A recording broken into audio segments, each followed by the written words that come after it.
السلام عليكم اخوتي اخواتاتي، مرحبا بكم في القناه ديالي السعديه والحكايات ديالها بالصبليونيه. السعديه ستوريز. الحكايه ديالي اليوم غادي نتقاسم معكم واحد الوصفه كيك الليمون، كيطلع روعه روعه ولذه لذه. بلا ما نضيعوا الوقت يلا نمشيو نشوفوا المقادير وطريقه التحضير. هنا عندي 220 غرام ديال الطحين، و120 غرام ديال السكر، و120 غرام ديال الزيت، وخمسة البيضات، وواحد القشور د الليمون، ليمونه صغيره والعصير ديالها. وعندي هاد البولصه هادي ديال 15 غرام ديال خميرات الحلوى. وبلا ما نضيعوا الوقت يلا نمشيو نشوفوا طريقه التحضير.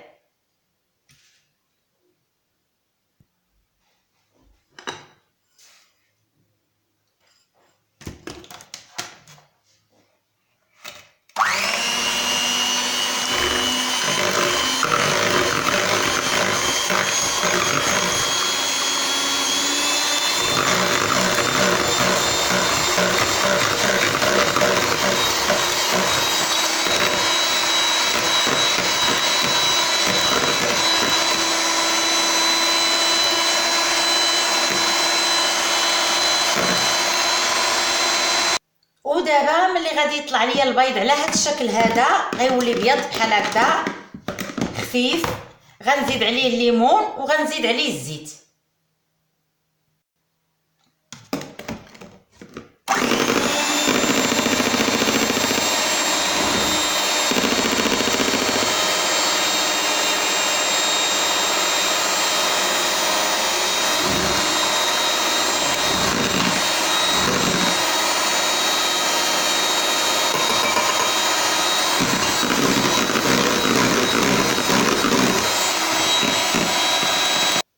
ودابا ملي درنا النص الاول ديال الطحين بشويه بشويه باش ما يهبطش لينا،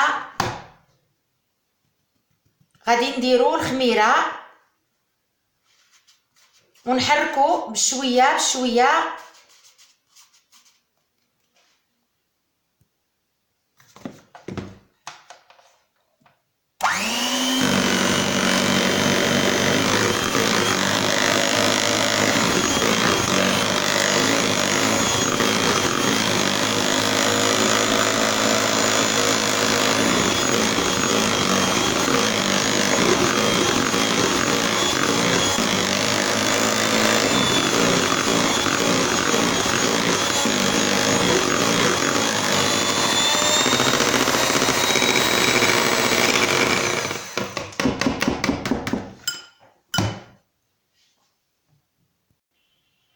ودابا عندي هذا المول هذا ديال 20 غادي نديرها فيه، وغادي نديها للفران سخون على 180، وغادي تعطل ليا واحد 35 حتى 40 دقيقه. وكل واحد والفران ديالو، انا الفران ديالي ديال الغاز تيشعل غير من التحت، كل واحد وعلى الفران ديالو واللي عنده في الدار ديالو.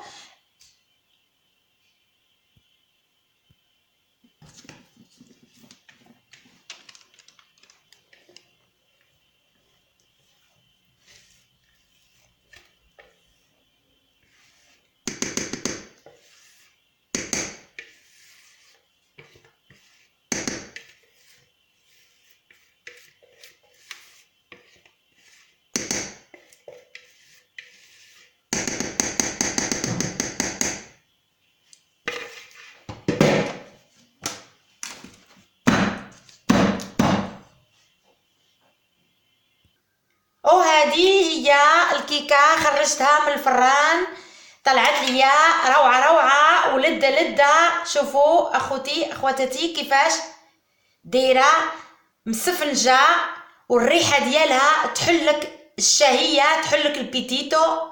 شوفوا كيفاش دايره. وهذه هي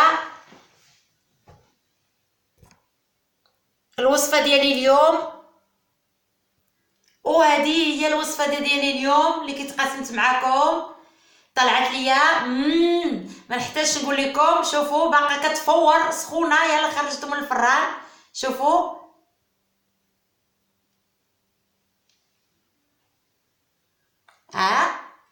السعديه والحكايات ديالها.